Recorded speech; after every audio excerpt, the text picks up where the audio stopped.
Hello again, Keith Hayes, Mirador Television, Black Horse Inn, potent combination for a Friday,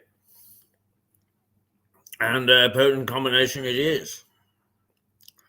Lots of fun and games, lots of serious stuff, lots of in between. Now,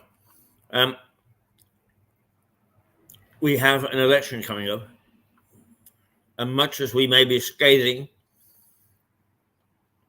about politicians,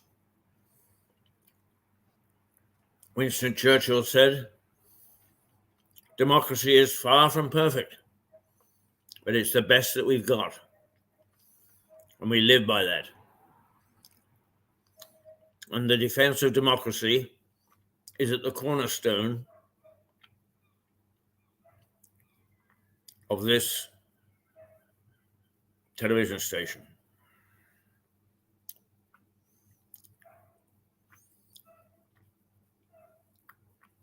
It's at the cornerstone of this television station. And we have no favorites. We are not owned by any major organization. We're not steered. We're not bullied. We're not bribed. We call it like it is. And so you hear many of you on Mirador that you wouldn't hear elsewhere, that you may not particularly like, or that you may champion, or you may say, it's about time somebody said that. But it's a lovely, lovely mix. And nobody is denied a view. So do join us. Mirador Television, broadcasting from the Black Horse.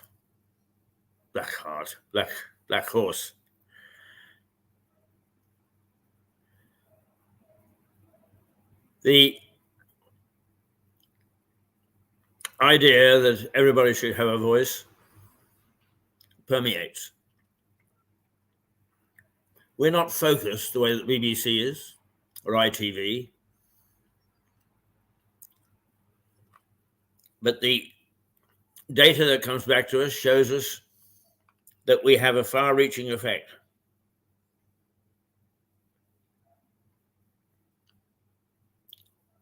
We say that we are local, but not parochial. When we talk about local stuff, it's mainly that which would be of interest to people beyond our borders, beyond our boundaries. And the feedback that we get is absolutely that. We're very pleased that we do. However, in this general election, we do need to know who the candidates are and what they stand for. And we've invited all 6 candidates to appear on Mirador. Maria Caulfield has already said yes, she'll come on.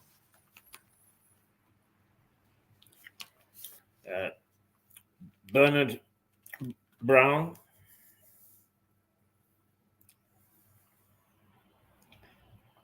the Reform candidate, has said that he'll come on.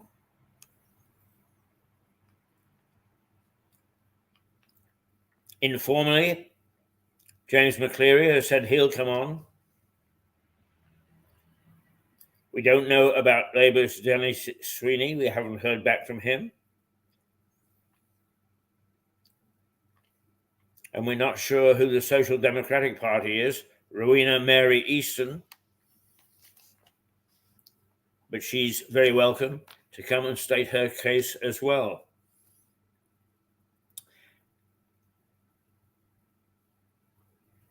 The Green Party. What about the Green Party, you may say? Well, the Green Party have sent a very curt note back saying that they are not available for interview. But then, are we surprised? Because they have not behaved in a particularly democratic way when they've been in charge in Lewis anyway. And so we are happy not to be helping the Green Party candidate to make his mark. We don't take sides, but we can be disappointed in the way that politicians take their responsibilities. And I'm afraid the Green Party are very disappointing, and are indicating that, showing that at a national level as well as a local level. There we are. The camera, the microphone is still open to them if they change their minds. The others, well done for supporting the democratic process. It is important that voices are heard on large and small fora. Fora? Yeah, fora. It's not forums, it's fora. So the candidates, once again, are for the Reform Party, Bernard Peter Brown. Conservative, Maria Caulfield. Social Democratic Party, Rowena Mary Easton. The Green Party, Paul Keane. Liberal Democrats, James McCleary. And Labour, Danny Sweeney. Those are the candidates that we have in this part of the world. And we will be interviewing those who are willing to be interviewed.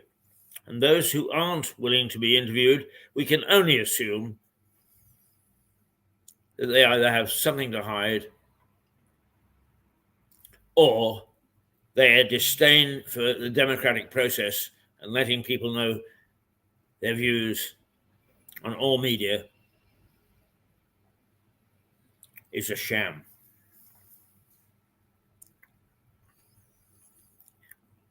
I talked to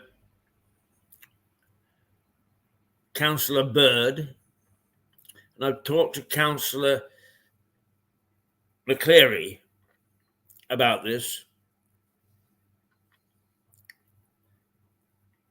We pride ourselves on being open and democratic, and yet in the United States, because of the Constitution, admittedly, but nonetheless, it's there in the Constitution, media have press rooms in not only the major, but the minor institutions. They have it because they have a right to have it. Here, we have no such right. It is not within our gift or their gift to give. But in the United States, and for that matter, Canada, so don't think I'm picking on the Americans, they are used to having daily press conferences in even the smallest towns. They are used to having two-way chats on a regular basis. They are used to letting citizens know what on earth they're up to, even if that happens to be not in their best interests. Here, we keep things so close to our chest It is, to say the least, disappointing.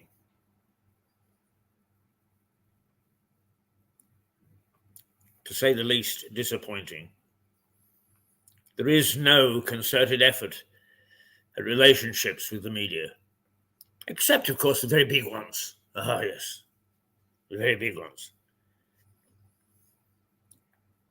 If BBC Nationwide came knocking on the door of the local council, they'd be there in the hundreds. Mirador comes knocking on the door, and they don't want to know.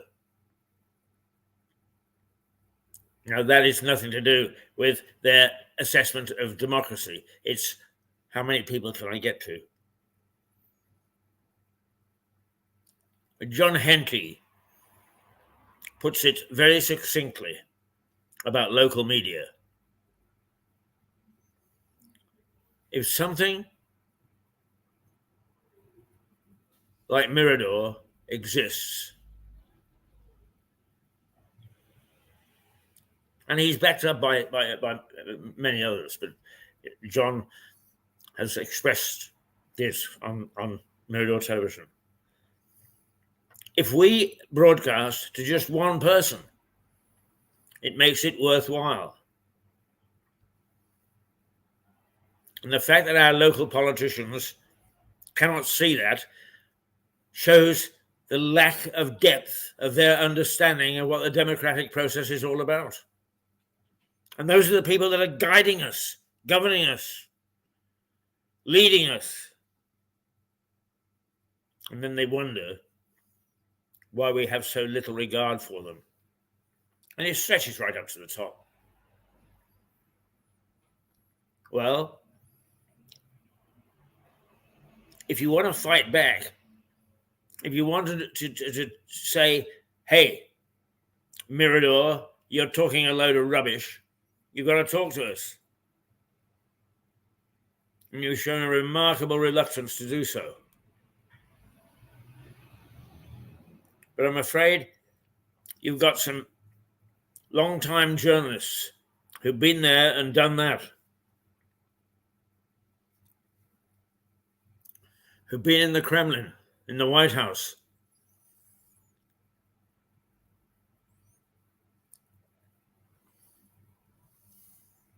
in the prisons, in the courts, in the palaces, who have been the heart of governance. And we understand what it's all about. And we understand just how narrow your view is and your attitude towards us. And we are going to say so. You are very narrow-minded. So how can we trust you even with the governance of the building down the road? Well, we can't. Well, the Greens are showing that. The Greens are showing that. Their candidate won't come on. Oh dear, oh dear, oh dear. Oh dear, oh dear, oh dear. The more mature parties are showing more maturity.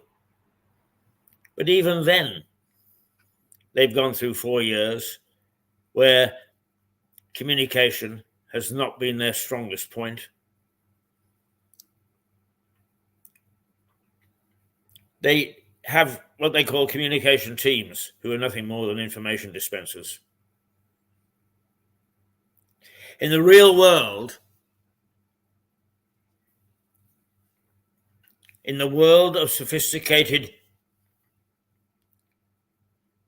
business, charity, politics, finance, you name it. In that real world, many institutions and entities now make sure that their public relations officer, their chief public relations officer, is either a member of the board of directors or sits with the same authority as board of directors in the corridors of power, because they say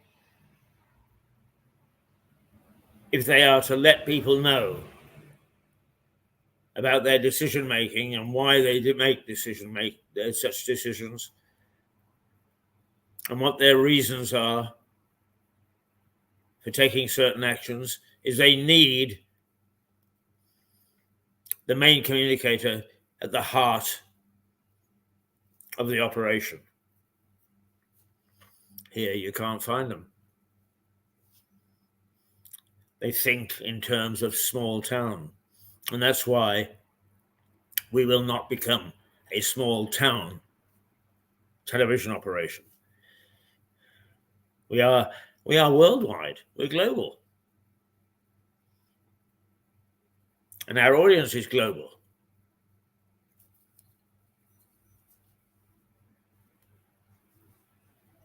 And we, excuse me for half a second, I just got to invite Harry Atherton on,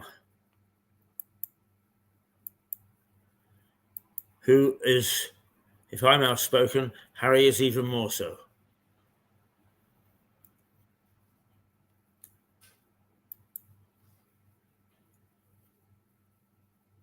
And a great thinker, a very clear thinker.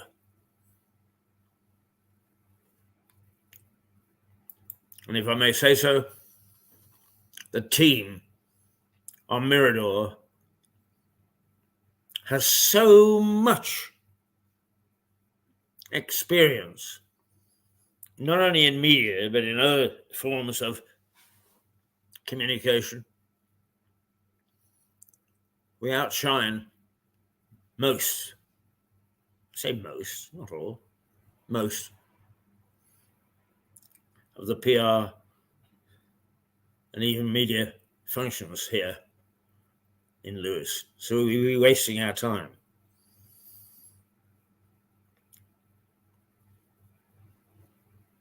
And so we're quite happy if people say, no, we don't want to come on, not to waste our time, because our audience is so sophisticated that it can see through shallowness. And so can we.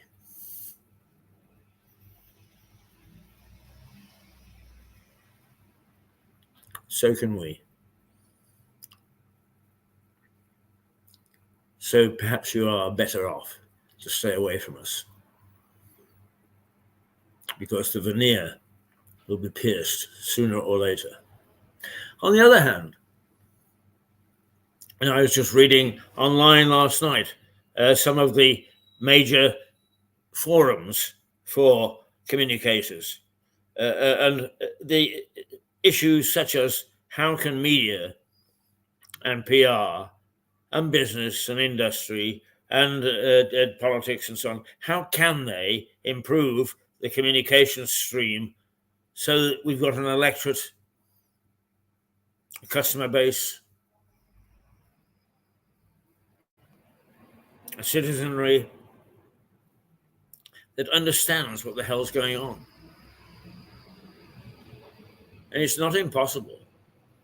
It needs a bit of work, it needs a bit of time, but it needs a bit of understanding that that's absolutely necessary. And that's what's missing. That's what's missing in most local functions. We're so far up our own thingamajigs, we can't see the wood for the trees.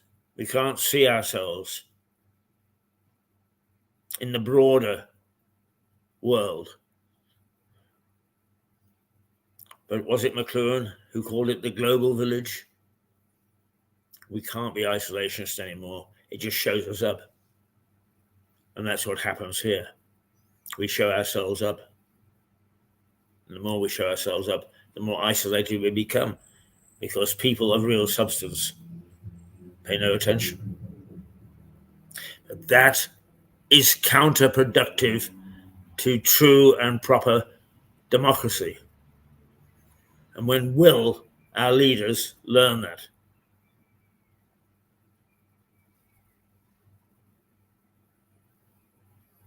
Hell can freeze over, I suppose, before it'll happen.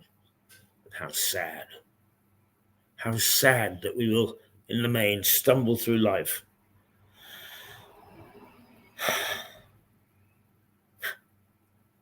without seeing the changing of the Red Guard. Oh dear, oh dear, oh dear. You have to laugh or it would make you cry. It would make you cry. Right, well, we're expecting Harry at any moment now. It will be a pleasure to see him, as always. For some reason, the national paper, the Times, didn't come this morning. The local paper did. And there were a couple of things that I notice that there is 1,000 homes being allocated to rural Hamsey. And that makes me very sad. But it also shows me how we've got to the stage where we're led and governed, not only by elected politicians, but also by officials without any imagination whatsoever, who can't step outside the box. I wrote an article a little while ago. Morning, Harry. Harry's here. I'm going to just delay bringing him on for a minute because I want to finish this point. I wrote an article for Town and County magazine, which has moved away. God only knows where it's gone. But it was about Hamsey and the fact that it is a ghost village. And the reason for it being is that it was suffered from the plague, and that the survivors moved off to the Opham. But I likened it to a town in British Columbia, which is a ghost town. And that town has been, I think it's called something Ville. That town has been turned into a tourist attraction, and it brings in thousands of people and thousands of dollars each year because of good, clear, sensible, imaginative thinking. Why don't we do the same thing here? Hamsey has got a wonderful history that we could recreate. And instead of building God knows how many houses and scarring the landscape, we can make it attractive and bring people back into the area. Morning, Harry. Good morning. Good morning. As you can see, I'm in full flow again.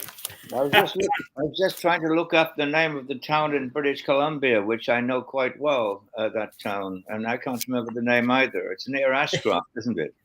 Yes. Ashcroft. Sorry? It's near Ashcroft, which had the distinction of having burned down 7 times in its history. But the town that we're talking about in British Columbia, yes, it became a ghost town because at the First World War, all of the men answered the call of the king and went off to Europe, and they died in the trenches.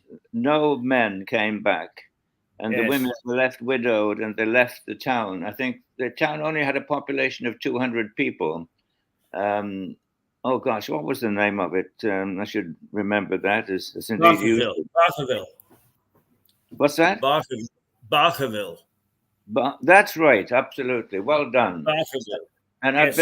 I've been there many times, and when I was roaming British Columbia, back in the good old days, but it's you're quite right. We're turning disaster into a positive note, and tourism. The big question about tourism these days is trying to get the right kind of tourism, instead of being flooded by just masses of people that destroy the destination they've come to see. It needs to be intelligent tourism. Mass tourism can be a danger. And we see places like Venice, which the fabric of the city is being destroyed by mass tourism, and they're having to limit it. They're limiting it by now charging an enormous, exorbitant entry fee now to get into Venice, and hope that it will determine just the common Blackpool seafront sightseers, that sort of people. Yeah. So it is becoming a problem. Tourism is a key industry, perhaps the world's biggest industry, bigger than oil, anything else. But it's got to be controlled, I think. It mustn't be allowed to just get out of hand. Harry, one little side issue, as you know, I'm famous for my red herrings, is the newspaper, the Barkerville Times, in 1840 something or whatever, had a little item that said there was a new community on the coast called Vancouver, but it would never amount to much because it was too far from Barkerville. No, Vancouver. Yeah. And even since you and I left Vancouver, its population has doubled. I think when we were there, it was about 1 million people. Now it's between 2 and 3 million. Yes. And actually, although I haven't been back in the last few years, even when I was last back, I think, I don't know, just about the turn of the century, I suppose, is much of the old town had gone. And it was disappointing, really, because it had many fine features from the pioneering days. Well, indeed. I mean, the old part of town, as you know, was called Gastown, and then they revitalized that, and then they went out further out down Hastings Street and other of the main arteries, and I thought they'd done a reasonable job. I was back there about 3 or 4 years ago to see my kids and my grandchildren, who are all established, and now all of them live in Vancouver, on the roundabout of Vancouver, and the town is still a very beautiful town. I think it rivals Rio de Janeiro in Brazil as being a location, and then it's an amazing geographical location. The beauty of of where it's that's its natural location, isn't it? That's Stanley Park, 1,000 acres of natural beauty set right in not only in the middle of the city, but in the middle of the harbour as well. Surrounded by water, beautiful. No, Vancouver is a world gem. I think it's right up there with Rio and Sydney and one or two of the others. I think it was wonderful. 20-odd years I spent there, and it was an amazing time, amazing city, and nice people too. Yes. I mean, the West Coast people are gentle people. And I was back in Victoria. I didn't go to Vancouver, strangely enough, Victoria, about 7 or 8 years ago. And I must say that they've done a very good job of preserving Victoria, although it has fallen foul of the same plague that a lot of towns have. It has failed to control its junkies and so on. And so going onto the streets has become uncomfortable. Yes, well, but Victoria again is something quite different. It's almost a flashback in time, a relic of the empire, I suppose, with the majestic Empress Hotel overlooking the harbour, for which I was information officer as a young man for a while. Oh, yes. Yeah, and well, I always relate to people that in my very, very early days in Vancouver is that there was an orchestra that played amongst the palm trees and cucumber sandwiches and it was, his name was Billy Tickle. Billy Tickle and his orchestra. I do remember. I remember that, yeah. And all these wonderful old, these retired dowager ladies, most of them about 115, 120 years old, as I recall. Yes, that's right. Desperately clinging on to their youth. And it seemed that a lot of these good ladies over 100 years old were still sexually motivated, and they were Yes. Oh, yes. As looking, a young man, you had to be careful. they were looking for young company. So it was quite an amazing place, and a lot of money, an incredible amount of money that was there. Very wealthy people, but a lovely spot. Yeah. Mhm. Well, Harry, the reality check is that the news this morning is that the Reform Party has gone one percentage point above the Tories Mhm. into second place in the ratings. Well, I'm delighted to hear that because as a staunch Tory myself, I have to say that the Parliamentary Conservative Party, a bunch of wets, need to be chased out and completely destroyed so that the Tory movement can be reborn. And I see nothing wrong with it being reborn on the back of reform. Uh, I, I, um, I truly do believe it's time for them to get out. Storm will come in; he'll make a mess of things, and which is good, and the pendulum will then truly swing the other way into the populist area, which we see happening all over Europe. Um, so the important thing, I think, for reform, for Farage and company, is that they can now argue with legitimacy that a vote for Tory is a vote for Labour. That the Tory policy was to say that if you voted reform, you're actually splitting the right wing vote and you're letting in Labour. Well, now it's the shoe's on the other foot now. A vote for the Tories, for the Tory parliamentary Tories, is a vote for Labour. Yeah. And the true conservative movement, to which I strongly adhere, will be able to be born again and should get on whatever bus goes by the front door. And if it's reform, well, so much that's fine by me. Um, Yes. And as and you say, in some ways, I think there is encouragement for that because the rest of Europe is moving back to the right. Well, this is it. And it creates also a very interesting situation where Starmer, who secretly is a Remainer, not so secretly, I don't think, he'd like to cozy up to Europe again. Well, he'll have a tough job because he'll have to start cozying up to a bunch of very right wing people that are coming in. You've got Meloni in Italy, and you've got very soon the National Rally in France will be taking a major. Well, it has in the European elections. They've won hands down with the French vote, and the AfD in Germany, the Geert Wilders group in Holland. So Storm will have a jolly old time cozying up to. I want to say extreme right wing people, but people who do not accept his policies and his ideologies. And I think there'll be an enormous backlash too against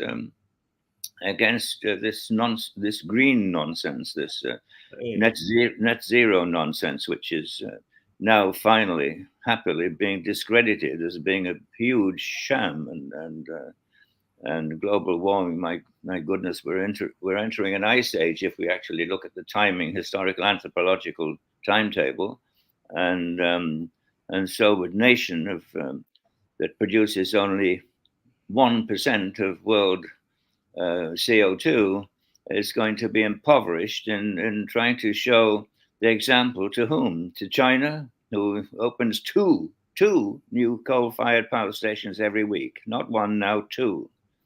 300 under construction at the moment. India polluting, America polluting, and we're going to impoverish our country, stop North Sea oil, and do all sorts of things. So Starmer is taking over at the right time. I think he's the right time for people who believe in the future of Britain, because he cannot possibly do anything but worsen the situation with their silly policies. So, but at the same time, as a good conservative, I'm delighted to see the Wets and the First Nations, whatever they call conservatives, chased out. I hope they lose every damn seat they've got, these people. They've betrayed the nation, betrayed me, certainly. Yes. That's I think a lot of people feel the same way, Harry, and it is there's a blend between the two major parties, so that they are difficult to distinguish between. Well, exactly. The Conservative Parliamentary Party are socialists. They're social democrats at the very best, liberal Democrats, but they certainly got socialist ideas, and they don't give a toot about the health of the country. Want to spend the money before it's been earned. Now, we're all for good social programs. We all want to have an excellent medical care and all the rest of it, but you can't spend money that you ain't got. And it is complete denial of the conservative principles. And so they're no longer a conservative party. And that's why the people have turned against them. And Yes. as I say, they will be chased out, and Starmer will make a horrendous mess of it. I mean, they've got nobody that of any consequence on the front bench in the Labour Party that I can see. So anyway, we'll see how things go. With a bit of luck, you and I may last long enough to see this debacle and Yes. see the resurgence of because you've got to hit the bottom before you can start to climb out of it. Absolutely, before you can start again. to go back up. Yeah. Who do you see of worth in the Conservative rump? What the media have been calling the hardliners, but basically those people who do still believe in conservatism. Who do you see as potential amongst them? Not those that have gone to reform, but left in the Conservative Party. Well, yes, indeed, I do. There are some genuine conservatives left. There's people like Rees-Mogg and Suella Braverman. Kemi Badenoch, if she gets her act together. She's trying to be all things to all people at the moment, but she's a bright kid, and I think she's got a great future in front of her. And so, yeah, and what's the name of the guy that was immigration minister that actually quit so that he could tell the truth about immigration? Forget his name for a moment, but people like that. There's some very good elements in the Conservative Party. Certainly hidden in the shires at the moment, these wets like Sunak and company are parachuting their favorite colleagues into the so-called safe seats. So what remains of the rump Conservative Party is going to be left-wing, and it's not something to build on. But there are members of the Parliamentary Conservative Party that if they will bite the bullet and swing to reform, then I think there's a future for them. And I don't see why, if they would embrace reform ideas and they're anxious to keep the Conservative Party name alive, surely they can come to some sort of an agreement between them to establish a party which allows the great party that Disraeli founded in 1932 to continue to survive, because the actual name, the trade name, Conservative Party, has a proven track record apart from this present government. And so I'm sure a deal could be struck by these people and reform. Farage himself is a conservative, or was a conservative. He left the party, but I mean, with no point in just playing around with names here. Reform, conservative. I'm sure they can make a deal between themselves. And now that reform has passed the Tories in the polls, as I say, it now becomes a question of every vote for the Tories becomes a vote for Labour. Joe is completely on the other foot now. Absolutely. Good morning, Philip. Yeah, good morning, both. Good morning, Philip. So reform has gone 1% above everybody else in the polls. Farage is currently doing a question and answer session with the BBC. Mm-hmm. But earlier on, he did an interview on breakfast television, which my wife watches religiously, and she's reported back to me that he was pretty impressive. and he's using the right language. He's basing his appeal on true patriotism. He gave obviously the D-Day example of Sunak, but he also gave an example that I wasn't aware of around Remembrance Day this last November. Starmer was wearing a poppy, but he went to some sort of political rally that was predominantly Muslim, and he took his poppy off. Well, there you go. So Farage made a big deal out of that. He doesn't use the word manifesto. It's a contract as far as he's concerned, because people don't trust the word manifesto. The manifesto means fake promises that are never delivered, mixed up with a few lies in between. So if he can impress Mrs. Meredith, he can impress anybody. So did you have a chance to read that leaflet I sent you, Harry? I did. I read it cover to cover, and it's just plain common sense. Absolutely. The proposition, it's not a political document. No. I do not see reform necessarily as a political movement. I see it as a common sense movement, trying to bring some rationale back into British politics. And you can't find anything you can quarrel with in that argument. No, I certainly couldn't. It's absolutely spot on. The reform manifesto or contract, whatever you call it, is no. I read it covered. Well, I've read it 2 or 3 times already, and my wife has read it, and it's just all common sense. So it's proven to be a rather popular document in the Atherton household, has it? No, we've photocopied it and folded it neatly along the lines. And, oh yes, now it's a well, position. There we are. I've finally pressed one of your buttons, Harry. Yeah. So I do hope that they come to some agreement, reform, and what's left of the true Conservative Party, true Conservative members of the Parliamentary Party, but get rid of all these wets. I mean, they've betrayed the voter completely. And yeah, well, one of them is a betting man. He had a bet on when the election would be. A few days before Sunak announced it. Oh, I saw that. I mean, gosh, you don't need people like that around, do you? It's a Boris job. It's just mindless.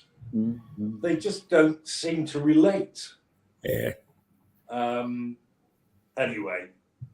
Yeah. Doesn't that remind you, though, of the footballers who are naive enough to think that they can bet on when they will score a goal, having a bet on it and thinking that nobody will notice? Yeah. Yes. Actually, my favourite betting story, and it wasn't controversial to an extent, but on the last day of the 1981 Ashes Test Headingley, England were in such a dire position that the bookies had them winning the game at 500 to 1. The Australian fast bowler Dennis Lillee and his big mate, the wicketkeeper Rodney Marsh, they both put £10 on. And we know what happened then. England did win. Australia were bowled out by Bob Willis. And Marsh and Lillee pocketed a very handsome sum indeed, although their team lost. Nobody bothered about that, though. They just thought it was a real hoot. Because these days they'd be pilloried and suspended and banned, but there we are. But I mean, that's an honest bet. Nobody's fixing anything. Marsh and Lillee had nothing else to do but bat.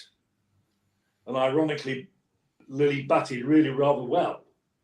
So nobody could possibly accuse them of throwing the game. It was almost unlosable. Sure. But they lost it. But there we are. Mm-hmm. So what sort of a few days have you had, Harry? Have you been seeing friends and spreading the gospel according to Harry Atherton? Sorry, did you refer to D-Day there or not? No.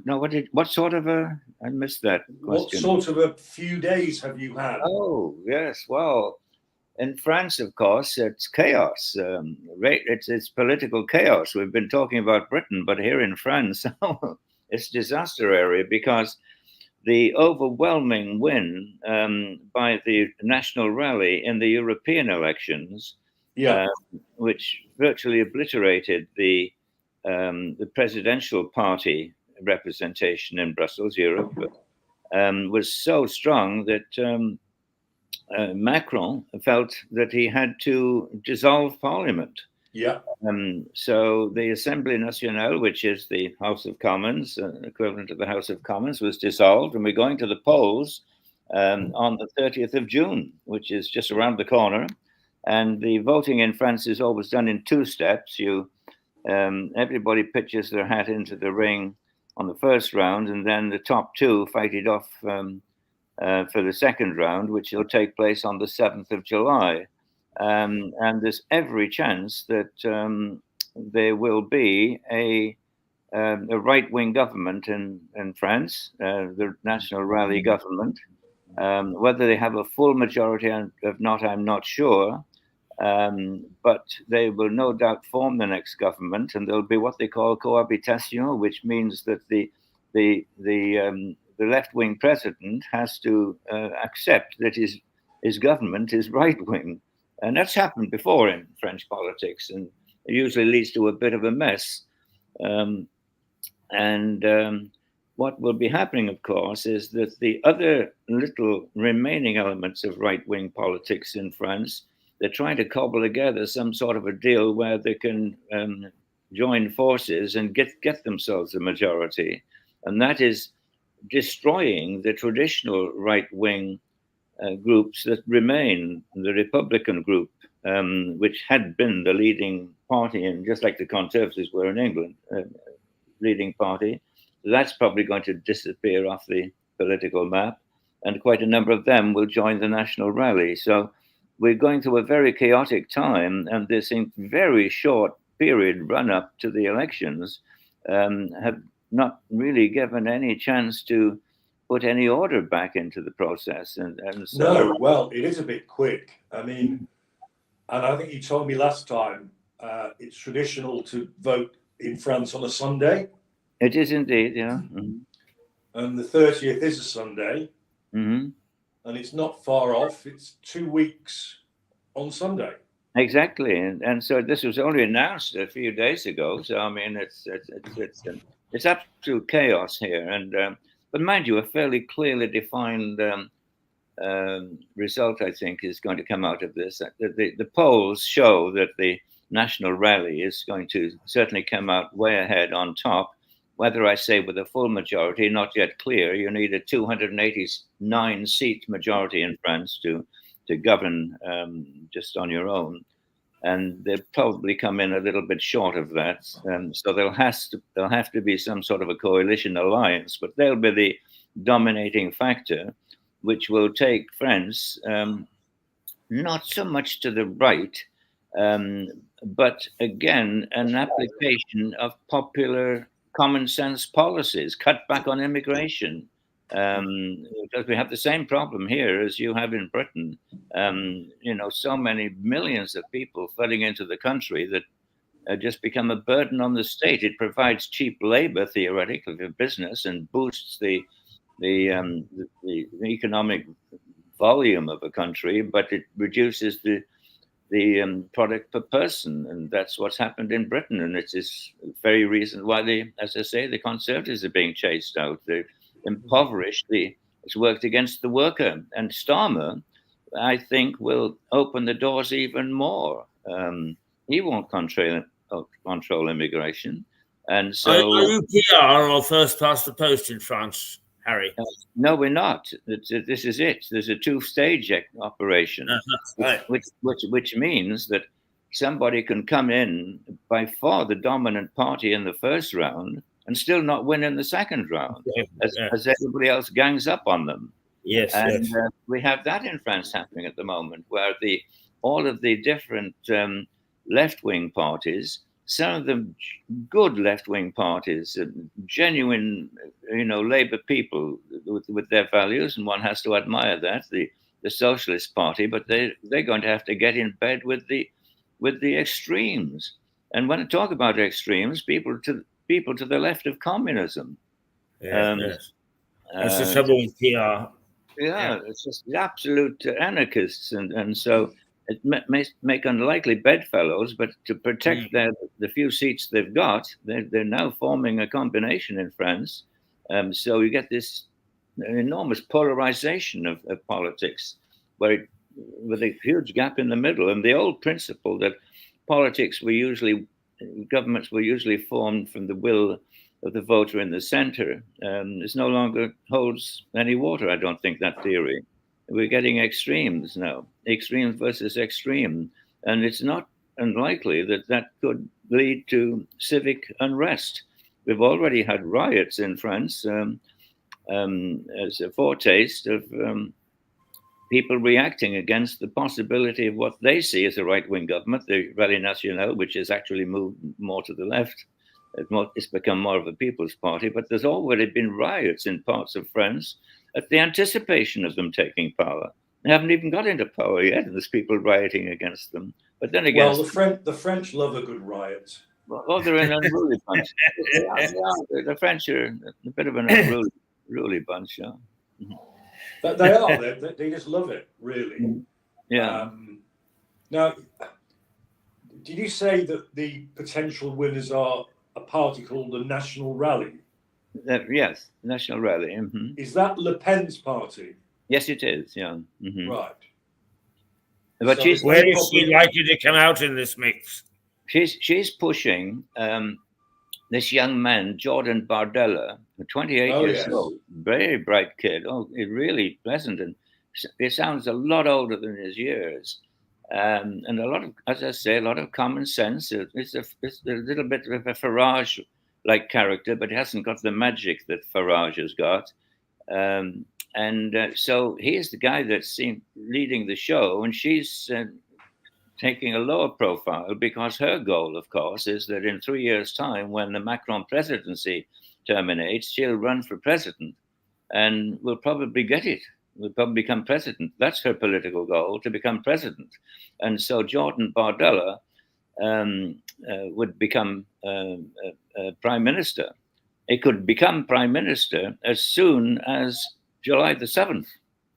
If they do come out on top, as we foresee, in these upcoming parliamentary elections. Well, it seems to me you'd be quite pleased with that.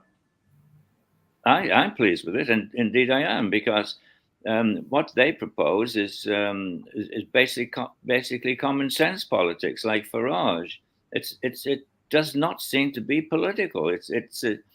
They seem to be propositions which are in the national interest.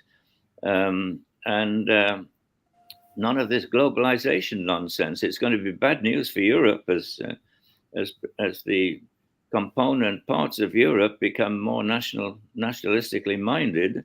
No, I think it'd be a good thing. And obviously, the current system hasn't worked either in France or Britain, and we need change.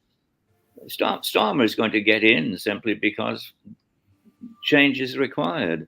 And Farage conceded that this morning. He said, look, they've got it. Mm-hmm. We've all got to accept that the next government is Labour. Mm-hmm. But he said, you've got to have an effective opposition. Mm-hmm. And what's left of the Tories, what Keith calls the rump, because he likes rumps. I mean, this is a man who is in carnal knowledge, remember? Although they left him on the cutting room floor together with his underpants. But he said, you need an effective opposition, and we will provide that. Yeah. And also, he said, on the business level, he said, this country, like many others, is just run by the giants in business. Mm-hmm. I and my party are on the side of the small independent business people who are bled dry with high rates and taxes and everything else. And they are the people who interest me, instead of these huge high street chains everywhere. Mm-hmm. I mean, it's true over here. You could go anywhere and you could guess what's on the high street. Mm-hmm. Mm-hmm. And Arundel, where I live, is even worse. You would be shocked to see the difference in the high street than when you last were in Arundel, Harry. Mm-hmm. But, You know, there's not a useful shop in sight, other than an independent butcher's, an independent delicatessen and wine store that survives by being ridiculously expensive. The rest is all burger bars, restaurants, cafeterias, and a few pubs. Yeah. The number of independent businesses that have closed down in the last even 2 years. I mean, we had a wonderful bookshop, the sort of bookshop that floats my boat anyway, called the Book Ferret. It was a fabulous place run by this delightful woman who would get you anything. You know, she'd order anything in for you. She'd look it up there and then. It was just a wonderful, shall we say, old-fashioned shop. What illustrates that, of course, is the saddest news of all today. It's going to bring the nation down worse than you can imagine, and that is that the Queen, God bless her, she's no longer with us, her favorite marmalade company has made a loss for the first time since it's existed. Wilkins Marmalade. Wilkins produces Tiptree marmalade, which was if anything symbolizes Britain, it's Tiptree, it's marmalade, and Tiptree in particular. And it's made a £1 million loss as a small business. It's only a small business still, but it was the Queen. Ever since George V gave them the official royal stamp of approval, seal of approval in 1911, this company, which was founded in 1757, has been the heart and soul of the British breakfast. And it's now gone into losing money. 1 million quid they lost last year on a turnover of about 40 million. So it's not a big company. And I think that's the saddest news of the day. And I think people not eating marmalade anymore. Oh gosh, we love marmalade. I think without marmalade, I would no longer be on this planet. And marmalade and beer, not together. Yes. So, not together. If marmalade is losing, it's all the fault of the government. Yes. So well, you may know, Harry, that the Queen, God rest her, did a little comedy sketch with Paddington Bear. Oh yes, I saw that. Wonderful. And it was interesting here for double reasons, because my daughter worked on 2 of the Paddington films. She's a set decorator. But no, you know, the Queen looking into her handbag for a marmalade sandwich for Paddington. I saw that. Yeah, wonderful. Yeah. Lovely. Well, it's Trooping the Colour here tomorrow. I can't remember the regiment that I think it's an Irish regiment, but I may have got that very wrong. Well, normally it's the it'll be one of the Guards regiments. The 5 regiments of foot. In the Household Brigade, you've got 7 regiments. You've got the Life Guards, the Royal Horse Guards, and the 5 regiments of Foot Guards, the Grenadier Coldstream, Scots, Welsh, and Irish, and Trooping of the Colour, which marks the sovereign's official birthday. It's a symbolic date. Well, I had the fortune to do that 3 times when I was in the cavalry. Wow! You trooped the colour 3 times. Yeah. So wonderful. Trooping of the Colour. I've been to see it once, but it's very impressive. Very impressive. Well, we took part in it, of course. We in the cavalry, and I was in the Life Guards, which is the premier regiment of the British Army, not the oldest one, but the premier regiment on the army list. And it's an amazing sense of pride and belief in your country to actually be part of that sort of ceremony. And there we were for all the time that I was ever there. For most of my life, I've only known one monarch, and the Queen Elizabeth II. Sometimes I feel as if I knew Queen Elizabeth I, but that's only. Well, you probably did, knowing you. Probably that's the morning after. The morning after the evening before. Keith and I are not surprised that you were in the Premier Regiment. I mean, nothing less than that would do for Harry Atherton. We know that. But the King will be there. I'm confident it's one of the Celtic regiments, Irish or Scots, but you'll find out. But would that be shown on French television? It probably will be, because the French have a begrudging admiration for British ceremonials. They themselves do it extremely well with the Garde Républicaine. They have some amazing shows. But the French are very strong nationalists. And so they respect another country that puts on a show believing in itself. The Trooping with the Colour, I think, is part of the nation's fabric. It's some people see it as being old-fashioned. Some people think being English is old-fashioned, or being British is old-fashioned. Well, that's probably one of the why society is declining, in my opinion. If you don't believe in your country, what else have you got to believe in? No, quite. I don't even like being called British, to be honest. I'm an Englishman. I mean, the now sadly dead publican who ran a pub in Lewes that still exists called the Brewers Arms. Yeah. That Keith certainly used to go in a lot. He used to wear a T-shirt saying British by national, and he was an ex-merchant seaman. He wore a T-shirt regularly that said British by nationality but English by birth. Right, yeah. Yeah, and it was a and actually part of his family were Irish. Yeah. Say again? Part of his family were Irish. Yes, I'm sure they were. Yeah, Kevin's family, yeah.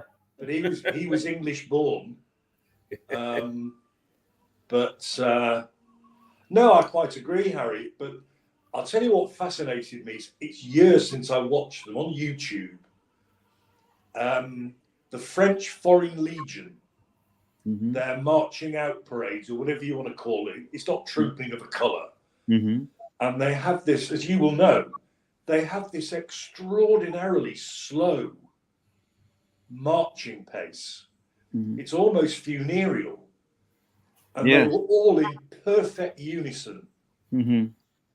It was quite mesmerizing, actually. It is indeed, yeah. It's quite something to watch.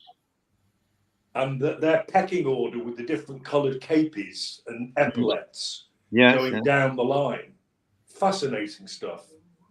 Oh, they're quite. It's quite. You know, that slow march can be very ominous. I have stood in Red Square and watched the Red Guard at the changing of the guard at the Kremlin coming towards me, and it's terrifying because it's so studied and so, militaristic. And they carry the still in a casket the severed hand of Captain. Oh gosh, what's his name? Where he died, the last stand of the Legionnaires at Cameron, and I believe in the Mexican War, and where they stood to the end. I think the final 59 or 60 of them all died, and the commander was captain, whose name will come to me in a minute, and they, as a memento, they cut off his hand, and that's still paraded in a casket with the slow march. Right. I mean, it's amazing. I mean, they've got it all in a nutshell: the tradition, the sense of belonging, the sense of comradeship, the sense of sharing a responsibility, a destiny, and that's what a group like that should feel like, and it's what a nation should feel like. Yeah, you've got to hand it to them. If you just go back to everybody's individually out for themselves, you get a selfish society and you get no cohesion. So I don't know. I think it's wonderful to be British and to be proud of it. And if that's old-fashioned, well, then too bad. That's the feeling I'll take to the grave with me. And all these young kids with their latest model iPhone, they can do what they can. They know where they can put their iPhone. Where the sun don't shine. Now, don't look. You'll get Keith going. You'll get him excited again. So let's move on. Now, Keith, did you know or do you not know whether Mark Maybe's joining us? Is he not? He sent a note around the top of the hour saying he'd woken up feeling very rough, so that he wouldn't be joining us this morning. I sent him an invitation anyway and saying, if you feel better, join us. But I don't think so. No. Well, I'm sorry he's feeling poorly. Well, I did a little bit before we all joined forces, and pointed out that Mirador has this vast experience of people. But the downside was that occasionally some of our works go wrong, and because of age, and that's the only downside that I can see. Well, hang on.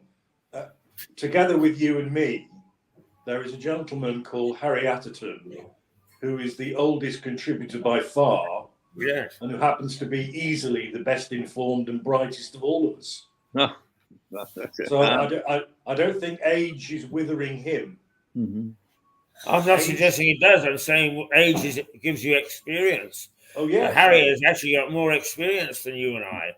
Mm-hmm. That's why he's much sager and can make sensible comments. Whereas I most certainly just flap around, and you laugh at me from the sidelines. Mm-hmm. Well, I occasionally laugh at you because you are funny. I mean, you sent me that text at some god awful hour this morning. Yes. You called it a mantra, and it was something about dancing to a different drum. The quote was, what on earth did you mean? Came to me in the middle of the night because I can't stop thinking about Mirador and what it's trying to do. It came to me in the middle of the night, and I think it said, thinking outside the box is exhilarating. Yes. But marching to the beat of a different drummer plays hell with the feet. That's exactly what it said. Well, who is the different drummer? Well, we're the distant drummer, aren't we? When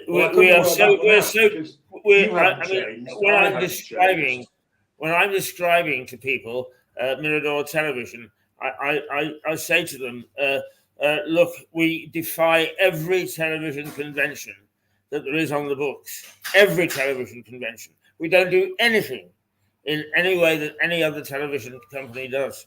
And the fact of the matter is that it's, as you both know, it's a tough old row to hoe. And we really have to fight every inch of the way to make our ground. I just find that that's exhilarating. It's worth it. But by God, I'll tell you, at the end of the day, I know it. And I suspect you two do as well. Well, I wasn't awake at 3 a.m. I mean, have you had any sleep at all? Yes, I went to sleep at about 12:15 and woke up at 1:45. Well, I think the strength of Mirador is that it is not like any television station, and I don't think it tries to be. We're sharing our experiences with our viewers, and they have surely many experiences to share with us too. So it's a dialogue. It's a contract. It's an open debate.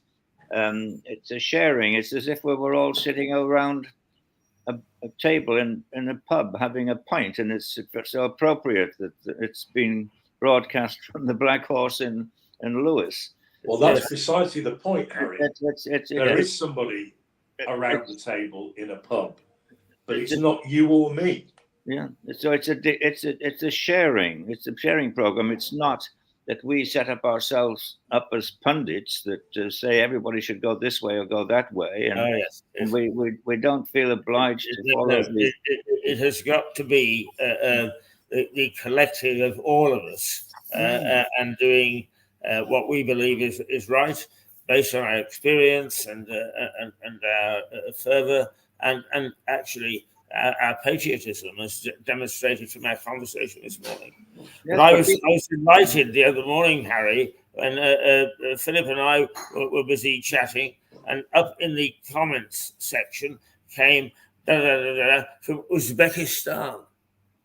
Very good. Well, and nobody has to agree with this. I mean, it should stimulate different opinions, and absolutely. We're sharing our views, and they shouldn't necessarily be everybody else's. It's an open debate. It is a forum, I believe. That's right. The format, and the success of it is because of that.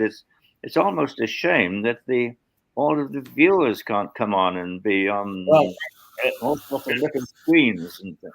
Yes, I actually. That is one of my ambitions. Mm-hmm. You need a really, really good IT man, but it can be done.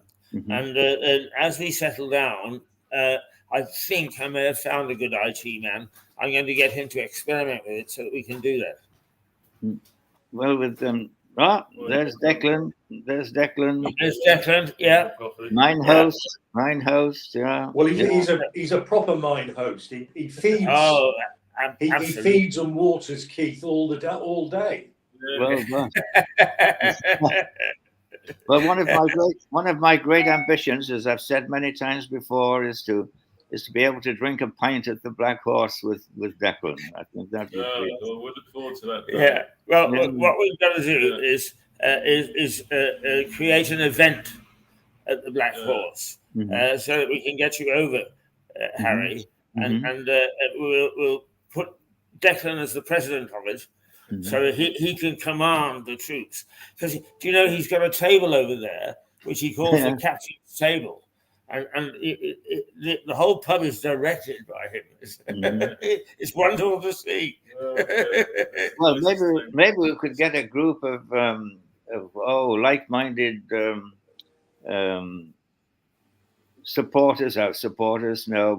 like-minded fellow travelers who and we could have a little bit of a conference, a little bit of absolutely, yeah. Speak to people directly and persuade, and then we would try and become a little bit political, maybe to suggest make the right decisions. Well, if you mean those of us like you who contribute, if you were to come over, I'd be there like a shot. I know Mark maybe would be. So it could be a lovely event.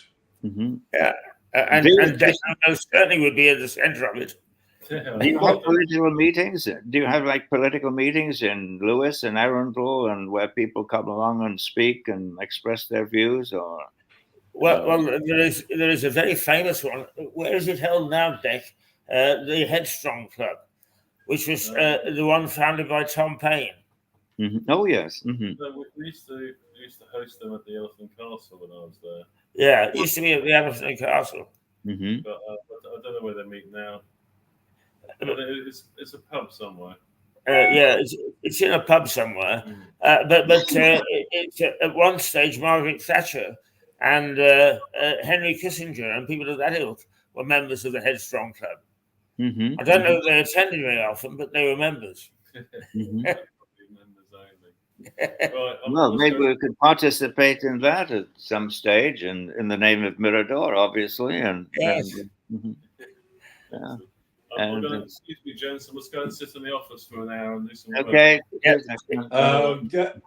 I can see the bag. I can see the bag. And Arundel, Philip would know this far better than we would.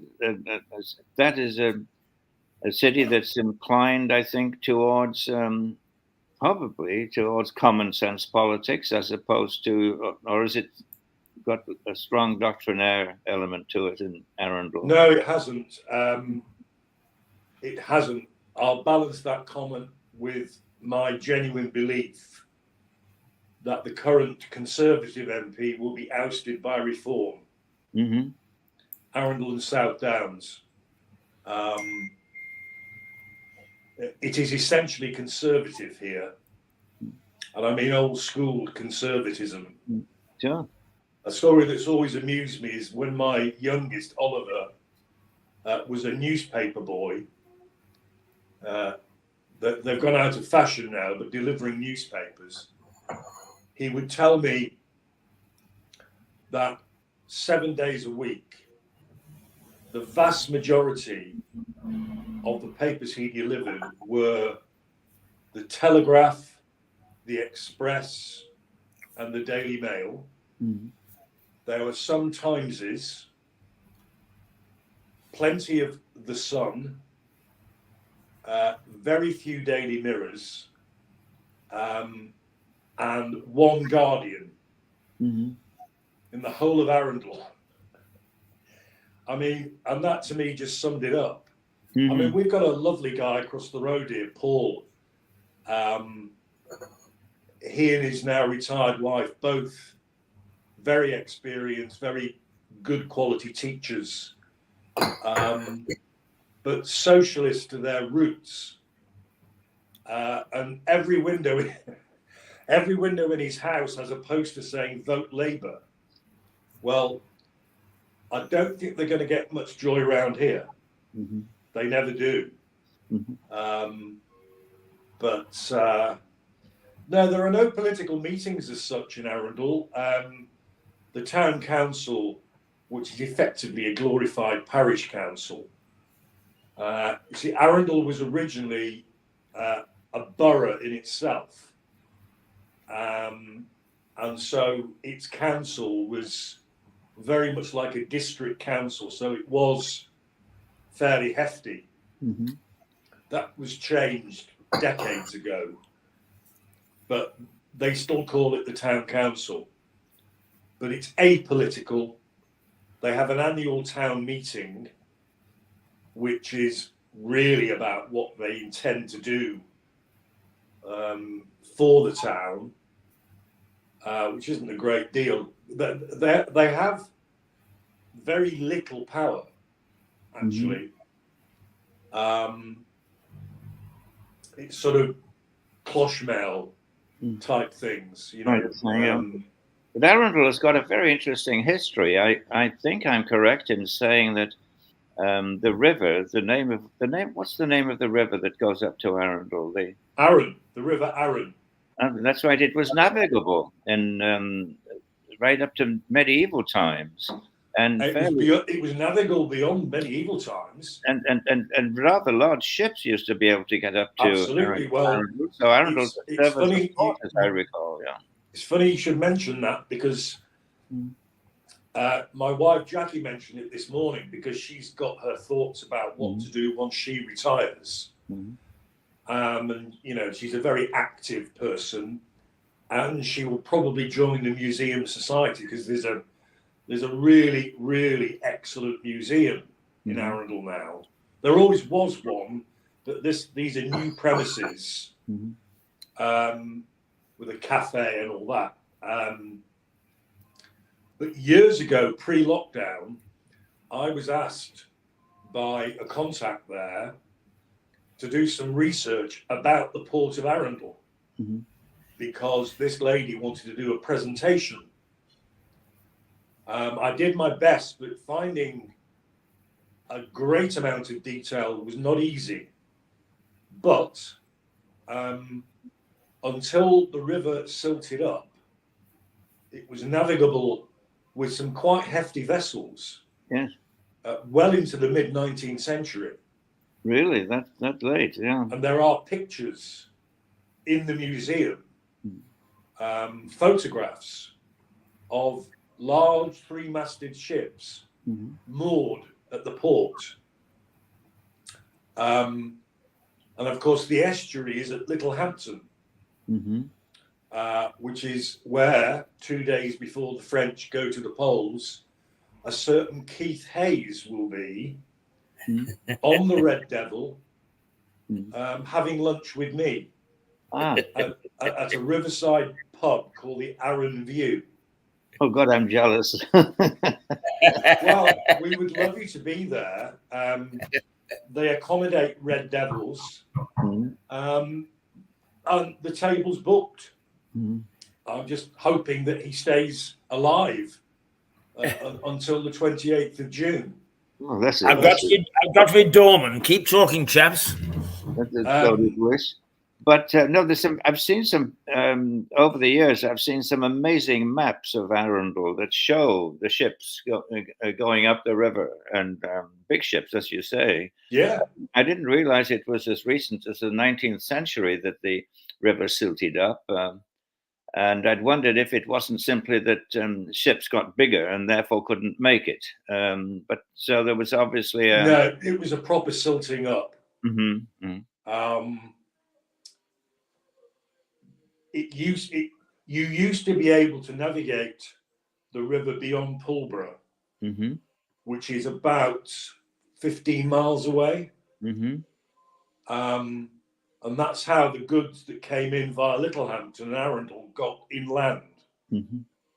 But the silting up began, and Pulborough became unnavigable, then Amberley, and then Arundel itself. And so the most you see these days are a few yachts, whatever. So the traditional wealth, its commercial base, was as a port city. Then, in fact, yeah. It's not regarded as a city. The cathedral is Catholic. So it's not called a city, and it's got a very distinct curtilage. There's no development feasible or permitted that will get onto the floodplain. The floodplain is very important. We've had some quite, serious bankful stages, as they call them, of late. The storm drains have had to be replaced and the like. But no, the very first street then my fiance lived was a street called Arran Street, which is the widest street now, still the widest street in the town. Because that was the street that went down to the wharves. And it was that wide to allow the pulling up of cargo into the town itself. And you still got the old cast iron posts with the rings in them at the top that they used, as you can imagine, to pull the stuff up.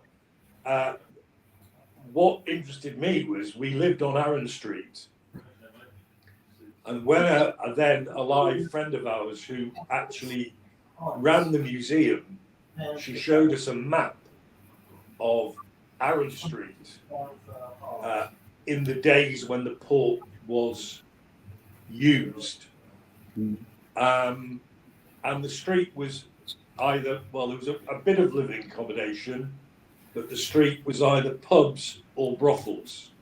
Oh dear, yeah. So there we go. I think Melissa's on here. Yes, that's exactly. Good morning, Melissa. That's exactly reflective of Lewis, which is a major port, and the South Street, which is now considered to be the Chelsea of Lewis, was once a road of brothels for the sailors. Yeah, I'm sure. It's interesting you mentioned there that the cathedral at Arundel is a Catholic cathedral, but that fits in with the fact that the Dukes of Norfolk are the primary Catholic peers of the land, are they not? Yeah, they are. And they are the premier lay peer in every respect, but they are a Catholic family. And I believe he's the Earl Chief Marshal of Britain, isn't he? He is. And they organise the coronations and things like that. And well, he organised the King's coronation, but he also organised the Queen's funeral. Yes, yes. Because I was telling Keith this last time, he was caught going through a red light at speed by police, not in Arundel, but on the way up to London. And his plea to them was, I am the Duke of Norfolk, I am the Premier lay peer, and I'm on my way to help organise the Queen's funeral. Whether they let him off or not, nobody knows. Silence is golden on that one. Yeah. But I think they probably let him go. Good morning, Melissa. Good morning. She's been sitting there very patiently listening to our stories of brothels and things without saying a word. How are you, my dear? Actually, I'm working, so that's why I was able to do that. Well, Melissa, God bless her, is not specialised in pubs and brothels. I mean, she's a fine lady. No, exactly. I like to. I like to stay. I like to stay healthy. Yes, exactly. Of course you do. Yeah, that's a good move, Melissa. That's a good move. Yeah. So, what's new on your side of the water? I don't know. Has it been quiet, or have I just not been paying attention? The little salacious stories here and there. I don't know. Let me check the news. I suppose the big news here has been Biden's son and being convicted of having a gun, which he got while he was under the influence of drugs.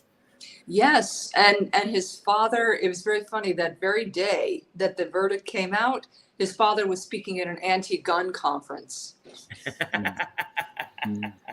Okay, good job, guys. Really good job scheduling that. Yeah, excellent, really. We have read here that the father is not going to give him a presidential pardon or anything like that. So, but he might get probation. Mm-hmm. As a compromise, he won't get jail time. The actual penalty for carrying a gun buying a gun when you've been forbidden to have one because of the previous condemnation, I believe, can go up to 25 years of imprisonment for that. As a maximum, it never ends up that way, but he's probably going to get probation. He'll probably get probation. But there's another. Is being accused of something else, is he not? And it's going to come tax evasion. Tax evasion, yeah. Mm-hmm. For I think a year. It's a shame, really, because I think this clouds the issue. All of these legal cases, whether it's against Trump or Biden's son or what have you, I think it's all almost politically motivated to. That's what a lot of folks here on think. Both sides, and so it clouds the issue as to what the message, electoral message, should be. Yeah, I think a lot of folks think that way, and so they don't.